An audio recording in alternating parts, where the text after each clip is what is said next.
So one thing we know about brains is that our brains actually don't like a lot of uncertainty. And what our brains tend to do is that when we're uncertain about something, we tend to start filling in the blanks. And I think we can all relate to this. If you can imagine you've sent a text off to a friend and then there's no reply. So there's a bit of uncertainty there, you don't know what's going on. And so your mind will start filling in the blanks. And the blanks could sound like, she's so rude, she never has time for me. Or the blanks could sound like, oh, last time I said that, maybe she's upset with me.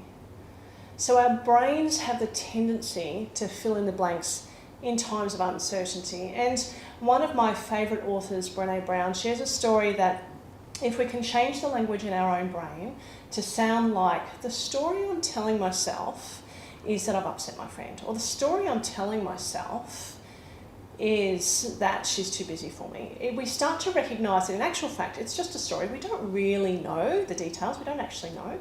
And can we start maybe entertaining the idea that we could perhaps get a little bit more comfortable with just being uncertain without knowing? Now, if your brain can be a bit more comfortable without knowing, it certainly then opens you up to not leaping to conclusions and listening to that default story too often. And I can relate to that sort of in my own story, in my own life. For those of you that know me, I'm a terrible chef. I'm a nightmare in the kitchen. I'm a mess. I burn things. And very often I leave a giant mess with my husband. So if I'm working at home during the day and I might grab some lunch and leave everything scattered and then go back to my laptop and continue my work, I could, at the end of my day, hear my husband come home and hear him maybe crashing in the kitchen, and the story I'm telling myself could sound like, oh, I'm a terrible wife. I'm the worst. Oh, he must be so annoyed at me. So what I choose to do is go out to the kitchen and say, oh, look, the story I'm telling myself is that you're really annoyed at me because I don't clean up the kitchen, I'm a real mess. And he could turn around and say, actually, no, I just dropped a saucepan, I'm absolutely fine, don't worry about it. Or he could say, oh, no, I've just had a really bad day. And then it's like, oh, so he's not upset with me. So the story you're telling yourself is a great sentence to remember. Now, the other thing to note is that the story that we tell ourselves usually comes from two different viewpoints. And one is a viewpoint of shame. I'm below this person, I'm so bad, I get everything wrong. That's one story. The other viewpoint that we tend to start telling ourselves is one of judgment. I'm above that person, they are so bad, they never listen to me, they never take time, they're too busy.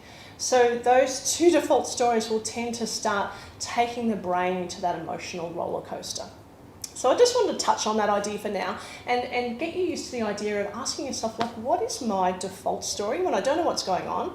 And maybe starting to ask yourself the question, do I commonly use that story when I'm in a place of uncertainty? And maybe would I be more comfortable, or can I get more comfortable with just simply saying to myself, like, I actually don't know what's going on. And saying the sentence, the story I'm telling myself is this, can help open up the doorway to being a bit more comfortable with just not knowing. And maybe asking yourself the question, what would the voice of kindness have to say? What would the voice of courage or encouragement have to say right now? If you can ask yourself that question, that can help with those default stories.